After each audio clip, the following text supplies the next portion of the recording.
Hello friends, स्वागत है आपका प्रिय अमर क्लासेज में। आइए आज हम लोग पढ़ते हैं सर्वनाम। आज हम लोग देखेंगे कि सर्वनाम क्या होता है और सर्वनाम के कितने भेद होते हैं और सर्वनाम की परिभाषा क्या होती है। ठीक है, तो स्वागत है आप लोग का प्रिय अमर क्लासेज में। अगर वीडियो अच्छी लगेगी तो चैनल को सब्सक्राइब कर लीजिएगा और वीडियो को लाइक कर दीजिएगा। ठीक है, तो आइए आज हम लोग पढ़ते हैं सर्वनाम। तो देखिए सर्वनाम क्या होता है कि सब नाम को हम क्या कहते हैं, कोई भी दुनिया में जितनी भी चीजें हैं सब नामों के स्थान पर जिन शब्दों का प्रयोग किया जाता है उसे सर्वनाम कहते हैं। यानी कि दुनिया में जितनी भी चीजें हैं सभी चीजों का कुछ न कुछ नाम होता है। नाम होता है ना, तो जब कुछ न कुछ नाम होता है तो उस नाम के स्थान पर हम जिन शब्दों का प्रयोग करते हैं उसी शब्दों को हम सर्वनाम कहते हैं। जैसे मान लीजिए कि एग्जाम्पल में जैसे यहाँ पे एक छोटी सी परिभाषा लिखी हुई है कि सब नामों के स्थान पर जिन शब्दों का प्रयोग किया जाता है उसको हम सर्वनाम कहते हैं। ये कोई भी नाम है, किसी भी की नाम हो, चाहे आदमी का नाम हो, चाहे वस्तु का नाम हो, चाहे किसी जानवर का नाम हो, किसी भी नाम के साथ अगर हम किसी शब्द का प्रयोग करते हैं तो उसको हम क्या कहते हैं, सर्वनाम कहते हैं। जैसे एग्जाम्पल में यहाँ पे हम ले लेते हैं एग्जाम्पल में कि राम ने कहा कि वह बाजार जा रहा है। ठीक है, राम ने कहा कि वह बाजार जा रहा है। ठीक है, तो राम ने कहा कि वह बाजार जा रहा है, यानी कि वह शब्द क्या हुआ है, किसी के लिए प्रयोग हुआ है ना। हम ये कहते हैं कि वह बाजार जा रहा है, तो राम ने कहा कि वह बाजार जा रहा है, तो वह मतलब किसी का नाम न पकड़ के नाम के स्थान पे बोल दिया कि वह बाजार जा रहा है, तो वह बाजार जा रहा है। इसका मतलब कि जो वह शब्द है वो क्या है, किसी की नाम के जगह पे प्रयोग किया गया है, इसलिए वह क्या हो जाएगा, सर्वनाम हो जाएगा। जैसे सीमा ले लेते हैं कि सीमा ने कहा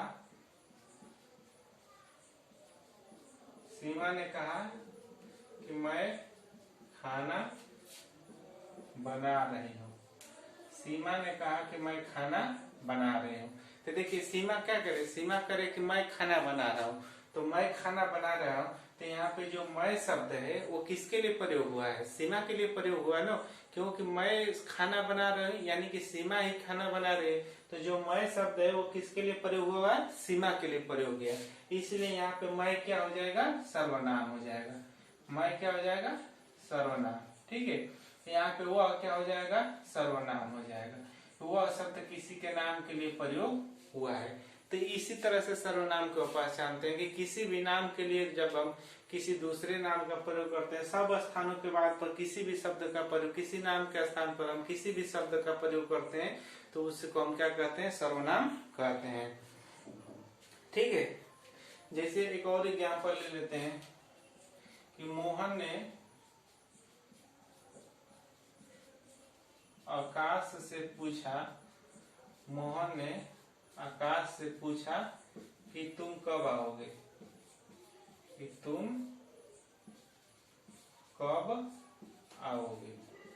ठीक है, तुम कब आओगे। तो मोहन ने आकाश से पूछा कि तुम कब आओगे, यानी कि मोहन जो प्रयोग कर रहा है, तुम शब्द प्रयोग कर रहा है, वो किसके लिए प्रयोग कर रहा है, आकाश के लिए, कि वो आकाश से पूछ रहा है कि तुम कब आओगे। तो यानी कि यहाँ पे आकाश का नाम नहीं लेकर के आकाश से सीधा पूछ रहा है कि तुम कब आओगे। तो देखिए यहाँ पे जो तुम शब्द है, ये जो तुम शब्द है क्या हो जाएगा, हमारा सर्वनाम हो जाएगा। ठीक है, ये तुम शब्द हो जाएगा वो सर्वनाम। तो पहले में वह है, दूसरे में मैं है, तीसरे में तुम है, ये तीनों शब्द क्या है, सर्वनाम है, क्योंकि किसी न किसी नाम के जगह पे प्रयोग हुआ है। यहाँ पे वो शब्द का प्रयोग राम ने किया है, सीमा ने मैं के लिए प्रयोग, मैं सीमा के लिए प्रयोग हुआ है। यहाँ पे तुम है वो आकाश के लिए प्रयोग हुआ है। तो इसी को हम सर्वनाम कहते हैं कि सर्वनाम का मतलब होता है कि जिन शब्दों के स्थान पर हम किसी दूसरे शब्दों का प्रयोग करते हैं तो उसको हम क्या कहते हैं, सर्वनाम कहते हैं। ठीक है, आइए इसका थोड़ा परिभाषा देखते हैं और उसके बाद से इसके बारे में डिटेल से पढ़ते हैं।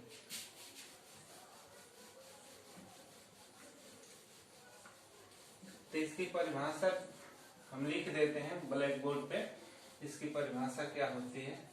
ठीक है, तो इसकी परिभाषा होती है कि जो शब्द ठीक है, इसकी परिभाषा होती है कि जो शब्द संज्ञा के स्थान पर, जो शब्द संज्ञा के स्थान पर प्रयोग किए जाते हैं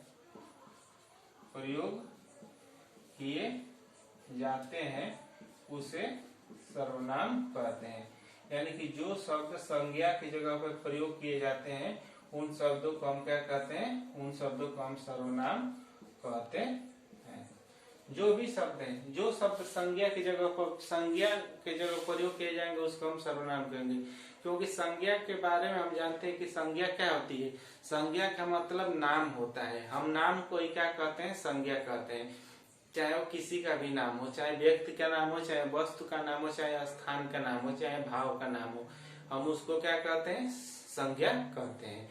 तो संज्ञा के ही स्थान पर जिन शब्दों का प्रयोग किया जाता है उसको हम क्या कहते हैं, सर्वनाम कहते हैं। अगर आपको संज्ञा नहीं पढ़े होंगे तो इसी चैनल पे संज्ञा की वीडियो पड़ी हुई है, आप लोग उस वीडियो को देख करके संज्ञा पढ़ सकते हैं कि संज्ञा क्या होती है।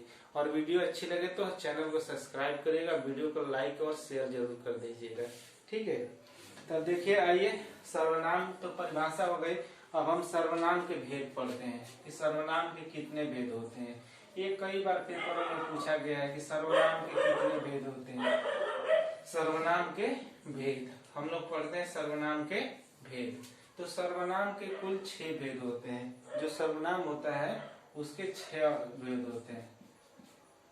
सर्वनाम के 6 भेद होते हैं। 6 भेद होते हैं। सर्वनाम के 6 भेद होते हैं। ठीक है, 6 भेदों को हम नोट कर देते हैं। पहले वाले को कहते हैं पुरुषवाचक सर्वनाम। जो पहला होता है उसको कहा जाता है पुरुषवाचक सर्वनाम।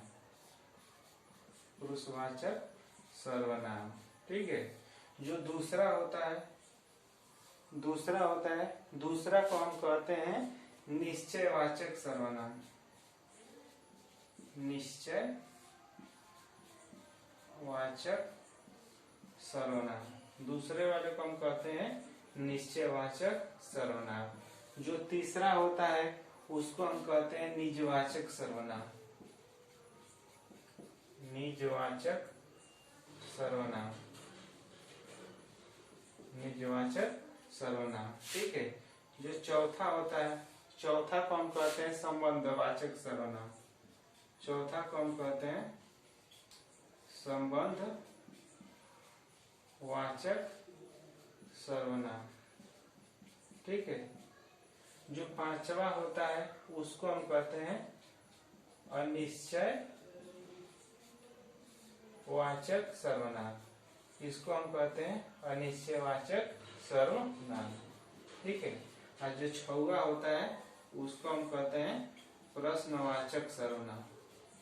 इसको हम कहते हैं प्रश्नवाचक सर्वनाम। तो टोटल सर्वनाम के 6 भेद होते हैं। 6 भेद हमने लिख दिया है कि पहला होता है पुरुषवाचक सर्वनाम, दूसरा होता है निश्चयवाचक सर्वनाम, तीसरा होता है निजवाचक सर्वनाम, चौथा होता है संबंधवाचक सर्वनाम, और 5वां होता है अनिश्चयवाचक सर्वनाम, और 6वां होता है प्रश्नवाचक सर्वनाम। तो सर्वनाम के कुल 6 भेद होते हैं। ठीक है, पुरुषवाचक, निश्चयवाचक, निजवाचक, संबंधवाचक और अनिश्चयवाचक, और 6वां जो होता है वो होता है प्रश्नवाचक। तो सर्वनाम के कुल 6 भेद होते हैं। अब आइए एक एक भेद को हम पढ़ते हैं, सर्वनाम के भेद को। ठीक है, तो सबसे पहले हम पहले भेद को पढ़ते हैं।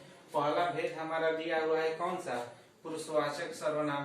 पुरुषवाचक सर्वनाम, तो इसकी परिभाषा होती है, पुरुषवाचक सर्वनाम में पुरुष के नामों का बोध होता है। पुरुषवाचक सर्वनाम में पुरुषवाचक सर्वनाम में पुरुषवाचक जो सर्वनाम होता है पुरुषों के नाम के बदले में आता है। पुरुषवाचक सर्वनाम पुरुषवाचक सर्वनाम पुरुषों के नाम के बदले आता है। ठीक है, जो पुरुषवाचक सर्वनाम होता है वो क्या होता है, पुरुषों के नाम के बदले आता है। पुरुषवाचक सर्वनाम हो जाता है वो पुरुषों के नाम के बदले आता है। ठीक है, उसे हम पुरुषवाचक सर्वनाम कहते हैं। तो इसमें देखिए पुरुषवाचक है तो इसका मतलब ये नहीं कि सिर्फ पुरुषों के ही नाम का बोध होगा है, इसमें पुरुष और स्त्री दोनों के नाम आते हैं। पुरुष का भी नाम आता है और स्त्री का भी, के पुरुष और स्त्री के नाम का बोध होता है।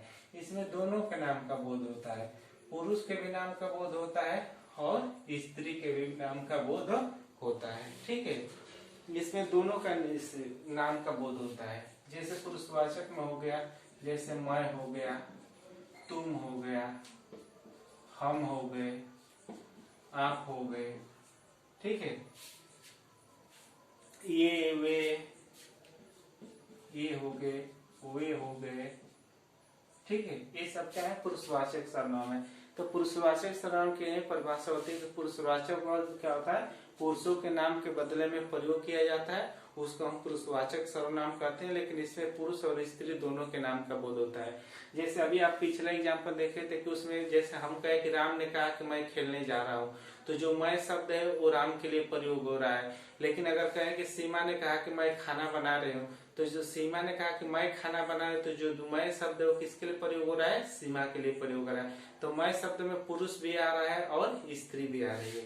तो ये पुरुषवाचक सर्वनाम होते हैं। ठीक है, अब देखिए पुरुषवाचक सर्वनाम को क्या किया गया है, पुरुषवाचक सर्वनाम को 3 भागों में बांट दिया गया है। ठीक है, जब पुरुषवाचक सर्वनाम में पुरुष हो गए तो पुरुषवाचक सर्वनाम को 3 भागों में बांटा गया। पहले वाले को कहा गया उत्तम पुरुष।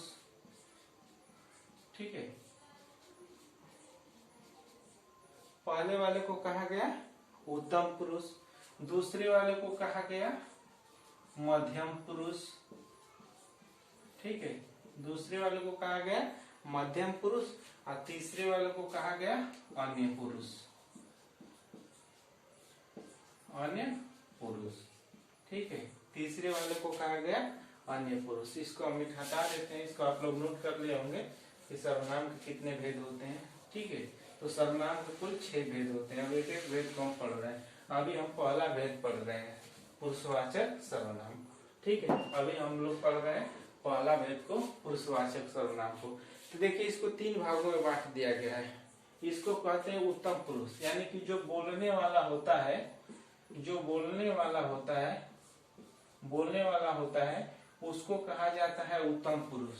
और जो सुनने वाला होता है, जो हमारी बातों को सुनता है, जो सुनने वाला होता है उसको कहा जाता है मध्यम पुरुष। ठीक है, और अन्य पुरुष होता है कि जिसके बारे में बात की जाती है, जिसके बारे में बात कही जाती है।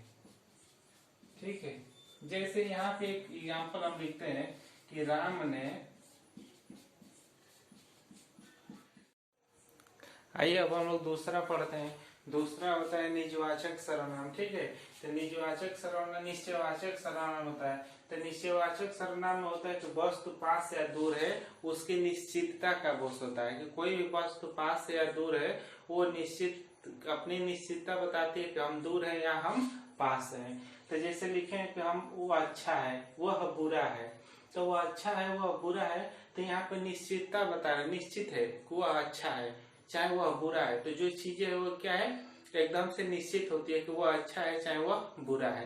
तो ये निश्चयवाचक सर्वनाम हो जाता है। तीसरा हमारा होता है निजवाचक सर्वनाम।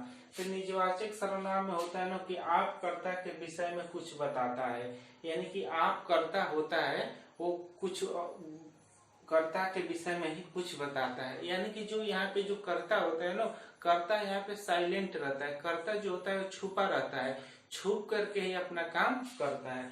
जैसे यहाँ पे लिखा है कि मैं यह काम आप ही कर लूंगा। आप ही कर लूंगा कि इसका कहने का मतलब है कि मैं यह काम अपने आप ही कर लूंगा। तो वह खुद से कह रहा है, खुद ही करता है और खुद से ही कह रहा है कि मैं यह काम अपने आप ही कर लूंगा। तो यहाँ पे निजवाचक सर्वनाम होता है कि यहाँ पे जो कर्ता तो होता है लेकिन कर्ता यहाँ पे छुपा रहता है, कर्ता अपने आप को सामने प्रेजेंट नहीं करता है। आइए अब हम लोग अब चौथा देखते हैं। ठीक है, तो आइए आप हम पढ़ते हैं चौथा संबंधवाचक सर्वनाम। तो देखिए संबंधवाचक सर्वनाम में होता है कि यहाँ पर दो व्यक्तियों और वस्तुओं के संबंध को प्रकट होता है। तो संबंधवाचक सर्वनाम क्या होता है? संबंधवाचक सर्वनाम में यहाँ पर दो व्यक्ति और दो वस्तुओं के बीच में संबंध को प्रकट किया जाता है, उसे हम संबंधवाचक सर्वनाम कहते हैं। जैसे यहाँ पे लिखा है कि वह लड़का जो कल आया था पढ़ने में बहुत तेज है, तो उस लड़के के बीच में संबंध स्थापित कर रहा है कि वही लड़का पढ़ने में तेज है जो कल यहाँ पर आया था। तो उस लड़के के बीच में क्या प्रदर्शित कर रहा है कि लड़का पढ़ने में कैसा था? तेज था, जो लड़का कल यहाँ पर आया था। तो जो तेज है वो लड़के के बीच में क्या कर रहा है? संबंध को स्थापित कर रहा है कि जो लड़का आया था वही लड़का पढ़ने में क्या है? तेज है, इसलिए हो जाता है संबंधवाचक सर्वनाम। तो पांचवा होता है अनिश्चय वाचक सर्वनाम। तो अनिश्चय वाचक का मतलब ऐसे पता है कि अनिश्चितता का बोध होता है। तो यहाँ पे लिखा है कि जो सर्वनाम ऐसे व्यक्ति वस्तु का बोध कराए जिसका कोई पता ठिकाना ना हो, उसको हम अनिश्चयवाचक सर्वनाम कहते हैं। यानी कि जिसका कुछ भी, जिसके बारे में कोई भी पता न हो, जिसके बारे में कोई जानकारी नहीं होती है, उसको हम क्या कहते हैं? अनिश्चयवाचक सर्वनाम कहते हैं। जैसे एग्जाम्पल में यहाँ पे लिखा है कि कोई आया था। एग्जाम्पल लिखा है यहाँ पे कि कोई आया था। ठीक है, कोई आया था, कौन आया था, कब आया था, कैसे आया था, ये हमको पता नहीं, बस ये बता दिया कि कोई आकर हमसे कहा कि कोई आया था। अब कौन आया था ये नहीं पता है, तो यहाँ पे जानकारी अधूरी रहती है, जानकारी पूरी नहीं होती है, उसको हम क्या कहते हैं? अनिश्चयवाचक सर्वनाम कहते हैं। यहाँ पे कोई आके कहते हैं कि कुछ दे दो, तो कुछ दे दो इसका मतलब क्या दे दे? कुछ दे दो मतलब कुछ भी दे सकता है या कुछ भी मांग सकता है। तो यहाँ पे कुछ दे दो में यहाँ पे कुछ मतलब फिक्स नहीं है कि उसको क्या देना है, चाहे वो क्या मांगना चाहता है। तो यहाँ पर अनिश्चयवाचक सर्वनाम हो जाता है। जो छठवां होता है प्रश्नवाचक सर्वनाम होता है। तो प्रश्नवाचक सर्वनाम में आप लोग जानते हैं कि प्रश्नवाचक से ही प्रश्न का बोध होता है, कि जिस सर्वनाम में प्रश्न पूछा जाता है उसको हम प्रश्नवाचक सर्वनाम कहते हैं। तो प्रश्नवाचक सर्वनाम के जैसे यहाँ पे परिभाषा लिखा है कि जिस सर्वनाम से प्रश्न का बोध होता है उसे हम प्रश्नवाचक सर्वनाम कहते हैं। जैसे यहाँ पे लिखा है कि यहाँ कौन है, तो यहाँ प्रश्नवाचक चिन्ह लग जाएगा। यहाँ कौन है, तो यहाँ पे कौन है इसका मतलब कि यहाँ पे प्रश्न पूछा जा रहा है कि यहाँ पे कौन है। यहाँ पे लिखा है तुम क्यों आए हो, तो तुम क्यों आए हो, तो क्यों क्या है? प्रश्नवाचक शब्द है। तो यही 6 सर्वनाम थे जिसको हम लोगों ने आज पढ़ा है। देखिए परिभाषा देख, एक बार आप लोग ब्लैक बोर्ड पर देख लीजिए, परिभाषा साफ साफ दिख रही है। संबंधवाचक सर्वनाम का दिख रहा है कि यहाँ पर दो व्यक्ति और वस्तु का संबंध प्रकट होता है। अनिश्चयवाचक सर्वनाम का दिख रहा है कि जो सर्वनाम ऐसे व्यक्ति और वस्तु का बोध कराए जिसका कोई पता ठिकाना ना हो, उसे हम अनिश्चयवाचक सर्वनाम कहते हैं।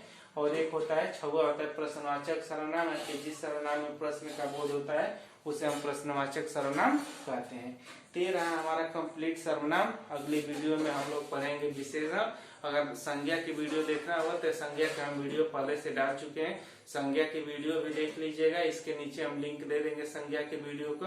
अगर वीडियो अच्छी लगेगी तो चैनल को सब्सक्राइब करिएगा, वीडियो को लाइक कर दीजिएगा और शेयर कर दीजिएगा। धन्यवाद।